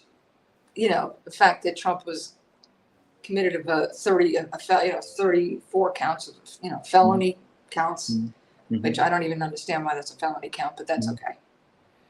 I wrote legal expenses on my ledger 34 times. Yeah, okay. We got people, beating women in the streets. Yeah. And what happens with them? Oh, well, they'll be okay. Yeah. Anyway, yeah, will you have in the States? Will you have a public debate eventually between the? Yeah, there are going to be two of them. Yeah, It's going to be very funny. It's really going to be hilarious. Yeah. So just entertainment for us. It's just entertainment, really. People have already made their decisions. I think they make the decisions based on how they feel the country's going. Sure. Yeah.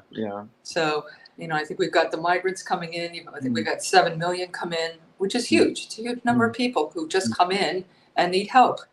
And the country's broke.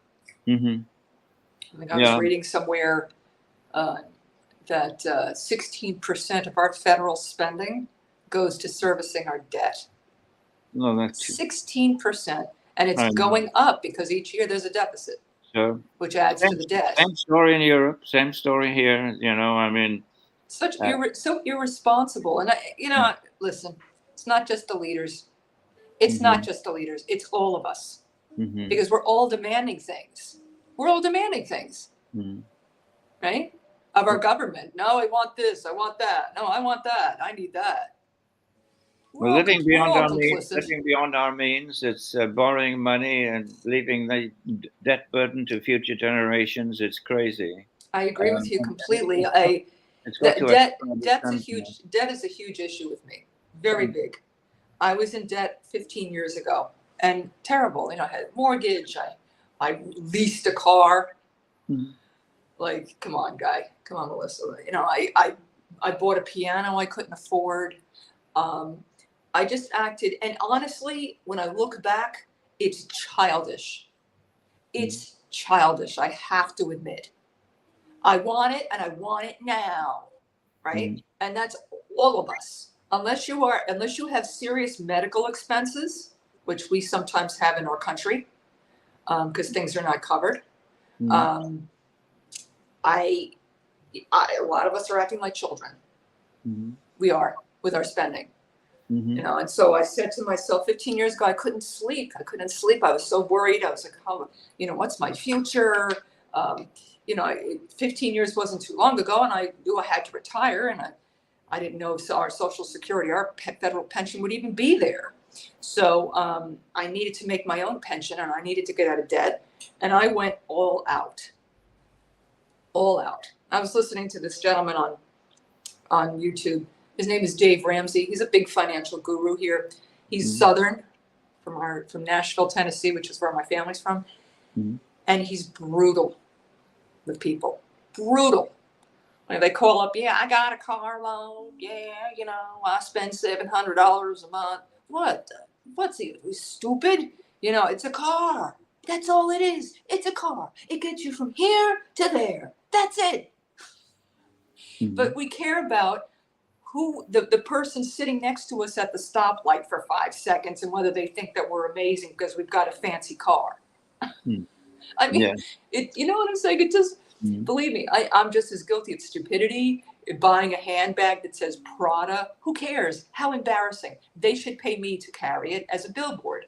What am I doing? So I really took a look at my life, and I said, I can't do this anymore. This is absurd. And I got out of debt, and I never looked back. I don't even have a credit card. Wow, that's amazing. I refuse, because credit card is debt. And what happens when you have a credit card? You spend more. Oh, there's no question about it. You spend more than if you had cash. That's it. But are we moving towards a cashless society where you almost have to have a credit card? I won't do business with you. I won't do business with you if you do not take my cash. And a lot of vendors, because the credit card companies are charging them more, they actually give you a discount here if you use cash. So I'm like, no. And here's another thing about cash. When we go online and we buy something stupid, okay, which we often do on Amazon, let's be all be honest here, we are giving away our phone numbers, our addresses, our bank cards. What are we doing? I know.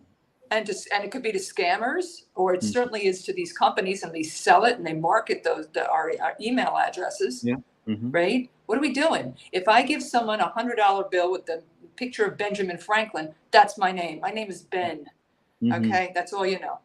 Mm-hmm. So this is why I love cash, because I don't have to give all of my personal information to you. Right? For what? For a t-shirt on Amazon? Mm-hmm. I even No, closed my it's- Amazon account. I don't want anything to do with it. It's It's junk so from true what you China. say. Yeah.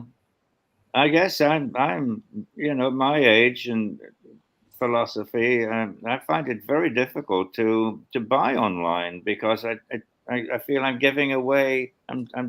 You are. You're I'm giving away na- a lot of naked. personal information. I'm naked Yeah. afterwards. Yep. Absolutely. And people don't get that until they get scammed. Yeah. Why am I getting all these emails? Because there's a clause in that contract that you sign when you press send, Mhm. when you press buy, Mhm. right? That states I can sell your information. Mhm. But nobody reads the contracts, right, Phil? Mhm. Nobody reads the contracts, Correct. except for me, because I'm the one who writes them. Mhm.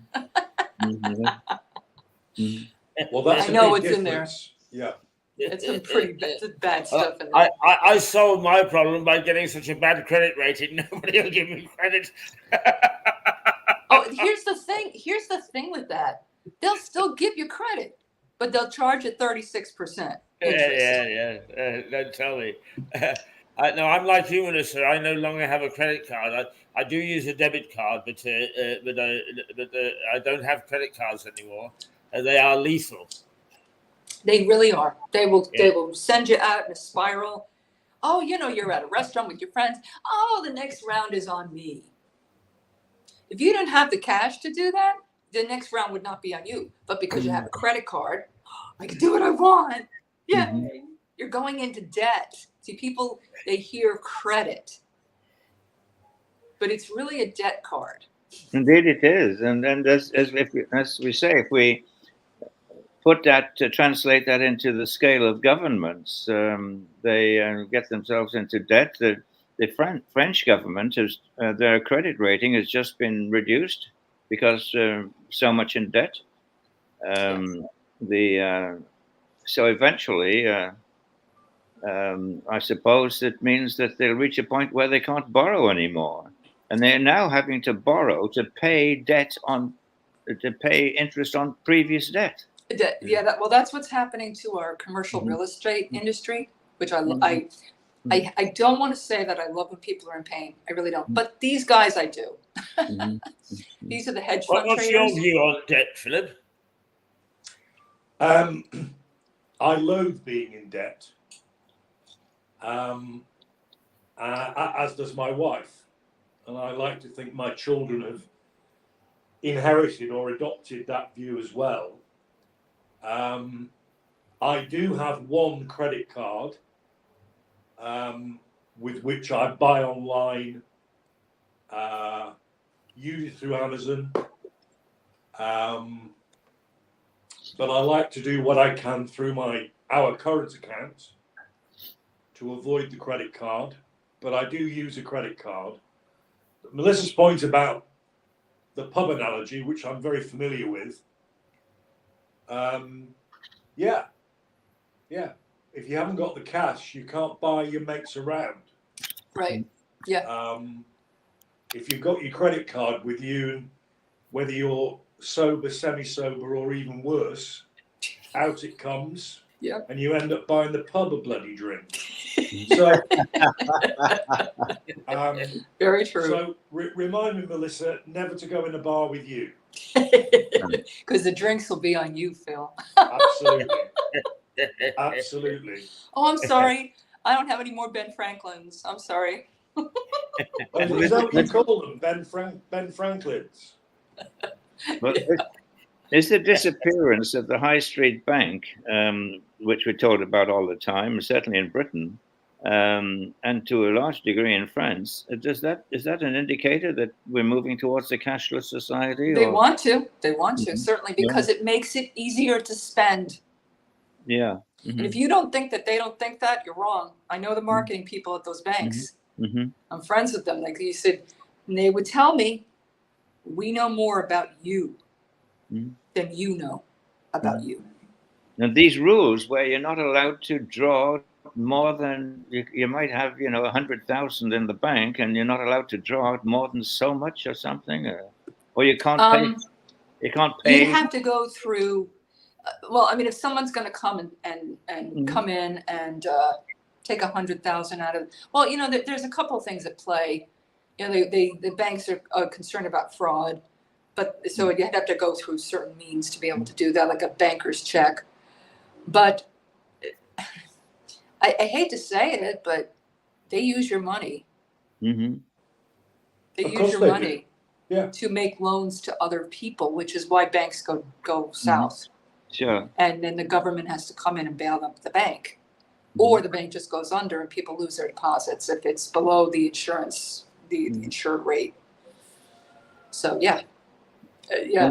And the other question is, you can't pay for goods or services beyond a certain amount.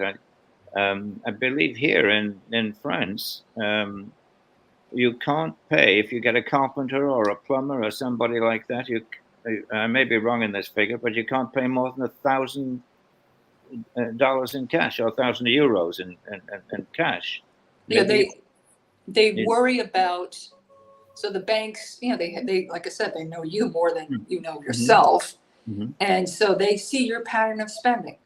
Mhm. If you're somebody who is a multimillionaire, Mhm. then you're going to often have $1,000 expenditures. It's not a big deal to the bank. Mhm. But how many times I've gone overseas, and I've told the bank, hey, I'm going overseas, and they still will reject it. Yeah. So I got to call them up.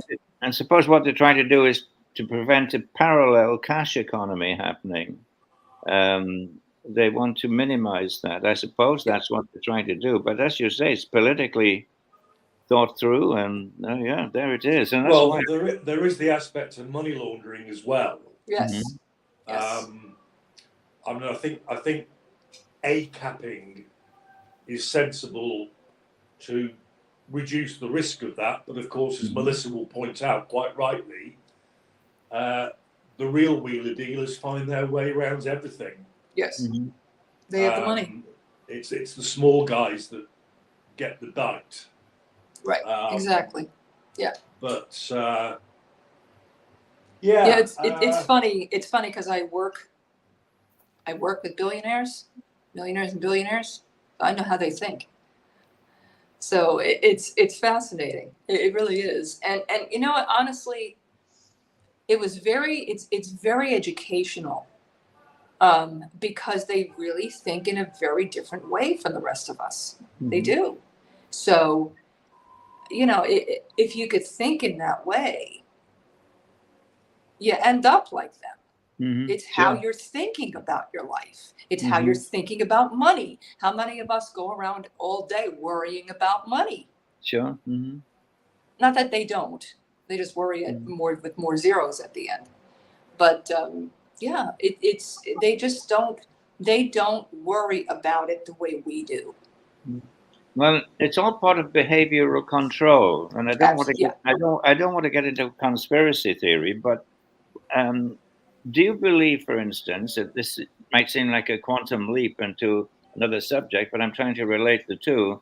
Do you believe in the fact that we're subjected to subliminal messages? That is, in other words, if we're watching certain television programs, there could be short bursts of information which are so small that we can't identify them and knowingly, but we're unknowingly absorbing them. Have you heard about that? I know that they've done studies on subliminals, and like, say for example, you're at the movies, right? And you're going to want to get a soda, right? They've done studies on whether they put out subliminal messages. You're going to go and buy a soda, and that's because you're in that kind of a environment, so you're more susceptible to that. Whereas if it seems to me, Harry, that I remember that in the 1990s, legislation was passed to stop that. Yeah. Because it was being introduced and considered to be insidious. Mm-hmm. Yeah, definitely. And you know what I think it really is? It's very important that we all know ourselves. And what do I mean by that? Mm-hmm. What do they say? You have 70,000 thoughts all day. Mm-hmm. Do you know what you're thinking all day? Are you even aware of what you're thinking all day? Most of us aren't. Mm-hmm. So if you could practice being more aware of what you're doing, what you're thinking all day, you'd have much more control over your life. You know, we just, and most of us are, what's in our minds is just our past experiences from childhood on. And that's all gone. There could be other thoughts inserted into our minds. And I buy what Keith has just said about subliminal advertising or whatever. Subliminal messaging was outlawed quite some time ago officially. But how does one explain sometimes when one wakes up and from having dreams that are totally extraneous to any thought process that we thought we had? Because you probably didn't realize you had them. You didn't realize what you're watching, what you're reading. Yeah. All this goes into what you dream. So if I'm reading the New York Post before I go to sleep, I'm going to have nightmares. Mm-hmm. You know what I'm saying? If I read the news before I go to sleep, I'm going to have nightmares. Seriously, I'm telling you guys, you got to watch what comes into your mind. We have to be the stewards of our minds, because I don't believe, honestly, that unless, of course, we insert a microchip into our brains like idiots, that anybody has any control over us but us. We are the only ones in our minds. Think about that. Is anyone else in your mind? Well, unless somebody's inserting thoughts into your mind. If you believe that, if you believe they're doing that, then you will have that experience. Mm-hmm. If you truly believe they're doing that, you will have that experience. Mm-hmm. But if you don't believe that because you have worked on controlling your mind, then it won't happen. Then it won't happen. Seriously. We have a lot more control than we believe we have. And that's, honestly, that's what they're stealing from you.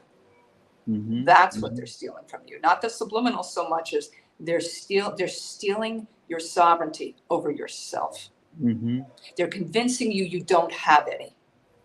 They're convincing you that the man or the government is controlling you. They've convinced you of that, so therefore the government can control you. Do you think those billionaires think that? No, they don't.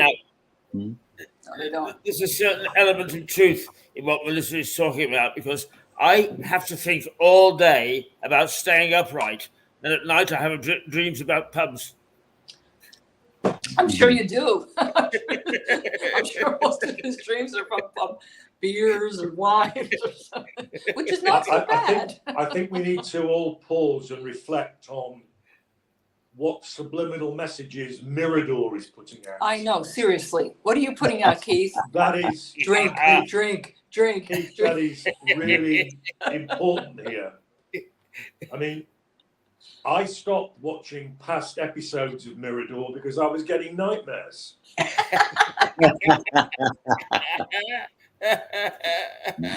Yeah. Well, strangely enough, I've had viewers say that they stopped watching future episodes for the same reason. Yeah. I mean, Melissa, 3 o'clock this morning, my phone buzzed and it was a text from Keith. 0300, right? And what was it about? It was about Mirador. It was about really, and it was a euphemistic sort of allusionary, maybe illusionary as well. I don't know. Something about thinking outside the box is extraordinary, but dancing to a different drummer boy is hard on the feet. What? So did you start to dream about feet and drummer boys and dancing? And well, I found it very difficult to even get back to sleep, to be honest with you, because it got me thinking. I'm thinking, what is he on about? And then when I texted back at a fairly reasonable hour, I didn't get a reply. So I had Did to you come just on to text- Mirador. did you dream This text? is what he's about. He knew I had to come on to Mirador to get the answer. And It's once you're on Mirador, totally it's destroyed it's my like view the- of this. it's like I the thought this Bermuda was some Triangle. sage who would be quoted by presidents. Once you're on Mirador, it's like the Bermuda Triangle. You can't escape. Yes, I agree with that. And you disappear. You disappear off the radar. Nobody can find you. Very true. Very true.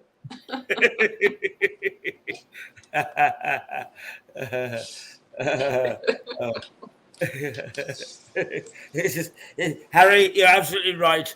You know, no other television station would ever talk about anything like this at all. Yeah. Mhm. It's Very true. it's a unique channel. Yeah, unique. I like the word unique because it can mean anything. That's true. It could mean something very good or something Yes. not so good. It's a brilliant word, unique. Yes, it So- does. Has no implication, does it?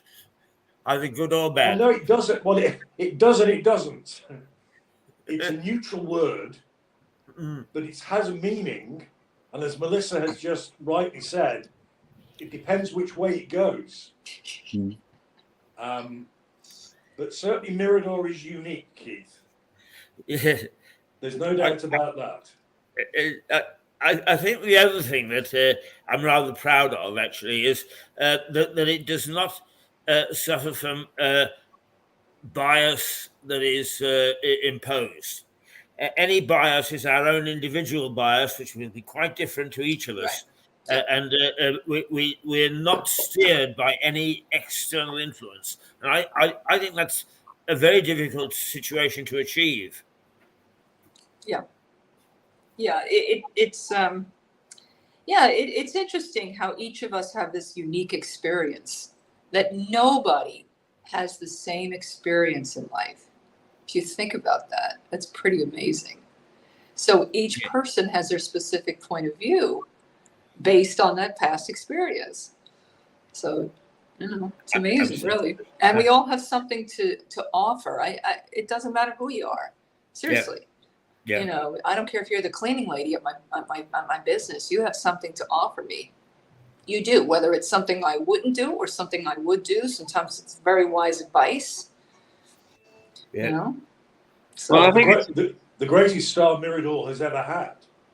Sadly, no longer because she no longer works at the Black Horse. Was Ada the cleaner. Yes. She was the best character Mirador's had. With all due respect to all of us, she was great. Yeah. She was great. And she would ask me legal advice live, you know. it's interesting. I could imagine the kind of a wise advice somebody who's a cleaning person would give you. Like I could imagine myself like working in retirement and having that kind of like a little business or something, either walking pets or cleaning or something like that. You learn a lot about human behavior, no? Oh, hugely. Right? I Sure can find do. that fascinating. I'm like, ew. I mean, you know, on a semi-serious level, I mean, how do you learn anything that's in the real world when you're talking to your billionaires? To me, that's another universe. Yeah. Yeah, it depends on on another what planet. on what real world you're talking about. Everybody has their own like little world, right? We all have our little worlds because we're the only ones in our heads. So it's interesting to get all the different perspectives and to learn what to do and what maybe not to do. So I always look at everybody as an opportunity for me to learn. And I'm grateful for it. I'm really grateful for it because it will shape me. And I could be aware of how that's going to shape me, you know. So, but everybody has, even a criminal, I would imagine, would have something you can learn from that person, Oh, whether believe it's me. good or bad, you know. My I'm gonna do goodness, this. Yeah. They're not all toe rags. They're not all gutter snipes. Right. Believe me, Well, even just saying that, wow, humanity can end up like this. A human being could end up like this. And goodness, how do they end up like this? I find that fascinating. What was their childhood like? Well, what were their influences like that they would end up like this? Do they have some kind of an innate problem, right? Harry, you Well, were it's untypically silenced there. What were you going to say? Well, I was thinking that, we're all exposed to an information flow. We get our information from somewhere. So depending on the source of that information is a key factor. If we listen to one particular line of thought, we'll progressively move in that direction. Yeah. The second one is the capacity, our mental capacity to absorb that information. Some people learn things easily, some people do not. Some people have the intellectual capacity to take in more information. And certainly, I think the key one is the ability, and again, going back to intellectual capacity, to analyze the information they've got and reject what's good and what's bad. Now, what's good and what's bad, of course, is subjective. It's in their own evaluation of things. So there are no many factors, and it goes back to proving what Melissa said was so right, that we all are different, and that we're all exposed to the same information flow. But we've analyzed it different. We've absorbed it in different quantities. We've applied it differently. With the mix, the analysis, the process of analysis. And we meet people in our lives who are good people. I'm not saying they're bad people, but they're particularly thick. And they don't seem to be able to absorb information. And if they do, they don't know what to do with it. They get it all mixed up. So it's. Can you not be rude about Keith, please?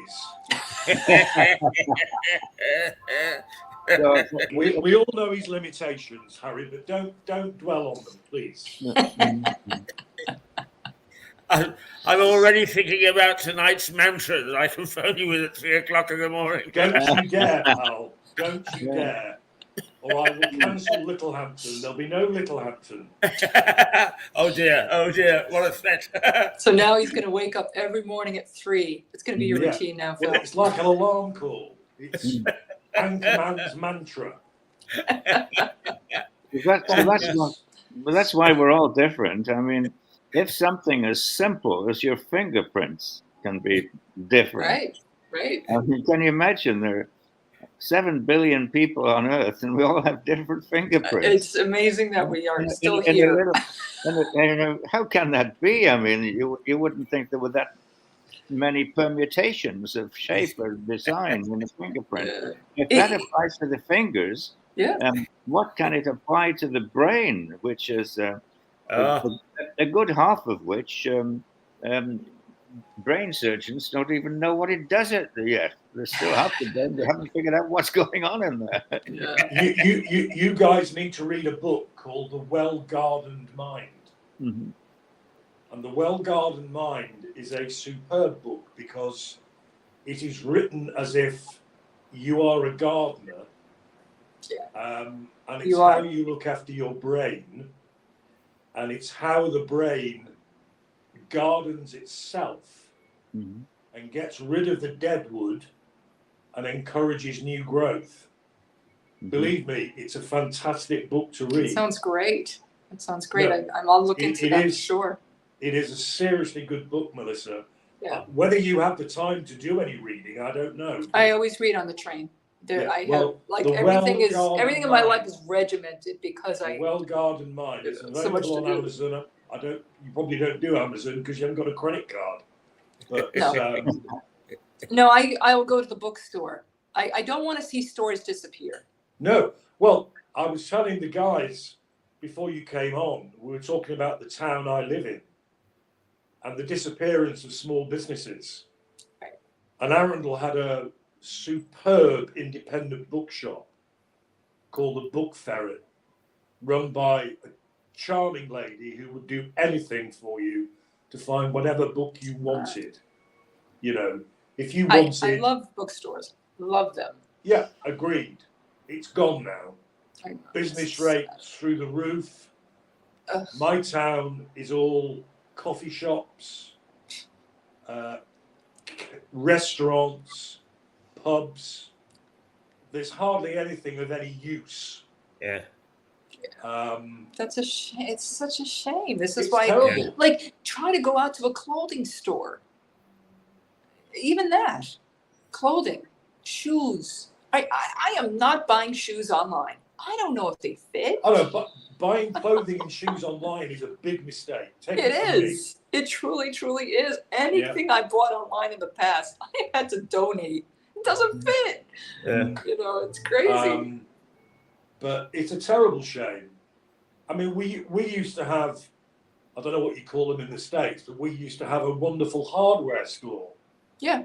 We Yeah, We- you can we buy have a- nails, hammers, clocks, you know, you name it. Hardware store, wood. Yeah. They'll cut wood for you. They'll do anything. Gone. I know we Yeah. have the big, huge. We have a big, huge store called the Home Depot, and I nickname it the Home Creep Show.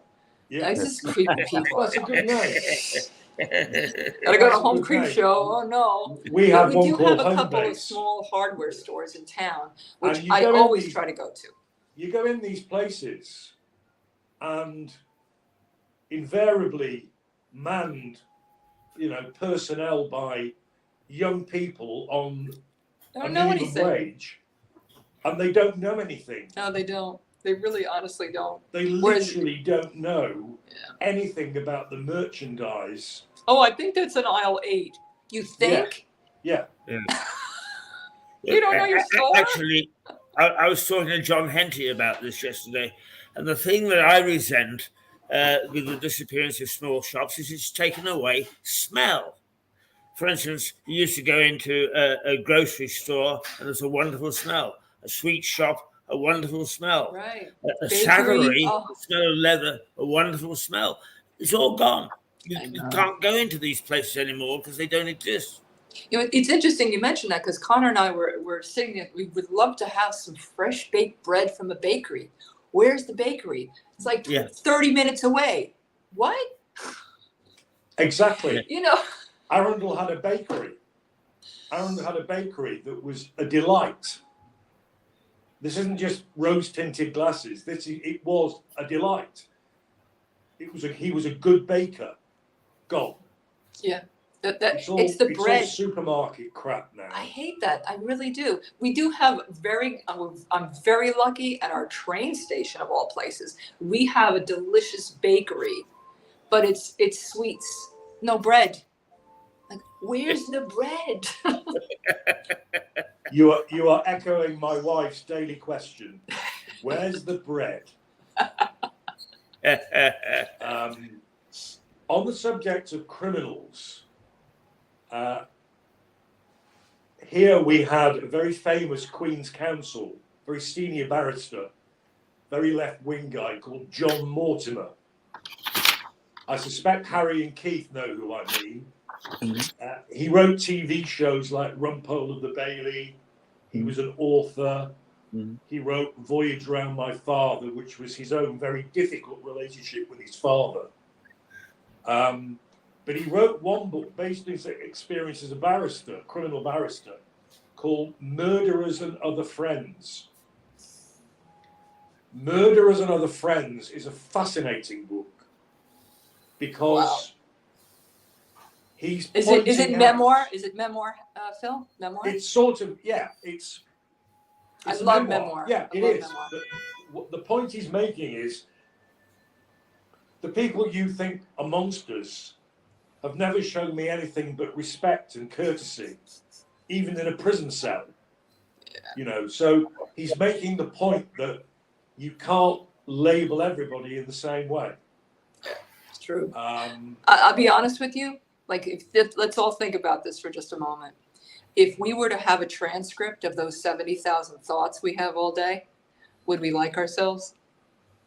well, I wouldn't. I wouldn't either. I'd be like, I you wouldn't. thought that? Really? I've already Bad. mentioned to you last time Bad. about intrusive thoughts. Harry's mentioned dreams. I have some wacko dreams. And what worries me the most, Seriously. what worries me the most is I can identify each one and its source is my life experiences from childhood. Yep. And Yep. because it's so, Childhood. they're wacko, but they're real, and I have to literally wake myself up and walk around and convince myself that there is actually a real world. Yeah. Because they are so powerful. Absolutely. And it drives me nuts. I think Yes, I'm going mad. I know Everybody, exactly what you mean. Yep. Yep, me too. Well, you don't have dreams, Keith, because you're never asleep. You're sending Mirador participants texts at 3 a.m. Haven't you noticed I sleep through this program? Yeah, well, That's true. That's when he sleeps. I have accused you many times of falling asleep, and you always denied it.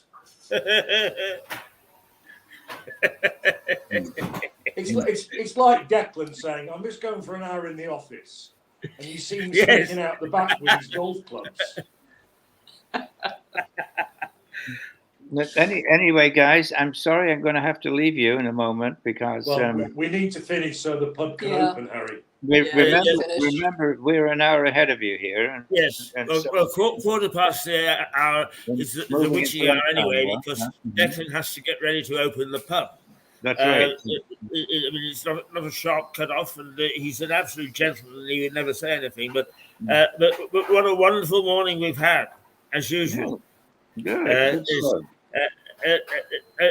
I mean, actually, John Henty says frequently on his show on a Thursday, he says, nothing is scripted. I come in and sit down, and Keith and I just start to talk. And that's true of the Jamboree on a Friday. We have no idea what we're going to talk about. We just talk, and we get into some fascinating topics. Absolutely. Well, with the exception of the lovely Melissa, it's just a group of old codgers having a natter. Well, there you go. Everyone have a good day. Monday is another day, and we will see you on Monday. Look forward to it. Have a lovely weekend, gentlemen. A lovely week. You too, nice to see you, Melissa. Okay. Bye-bye. Right. God bless. Bye-bye. Bye-bye. Bye, Harry. Well, okay.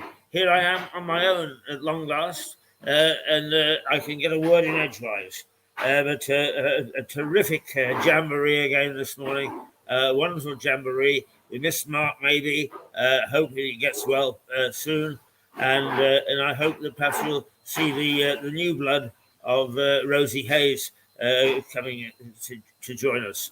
But those are all good things to look forward to in the future on Mirador Television, the oddest, quirkiest, strangest television station that you've ever seen. But by golly, how interesting and fun it is. Till Monday, toodle pip, he said. Toodle pip. Hey.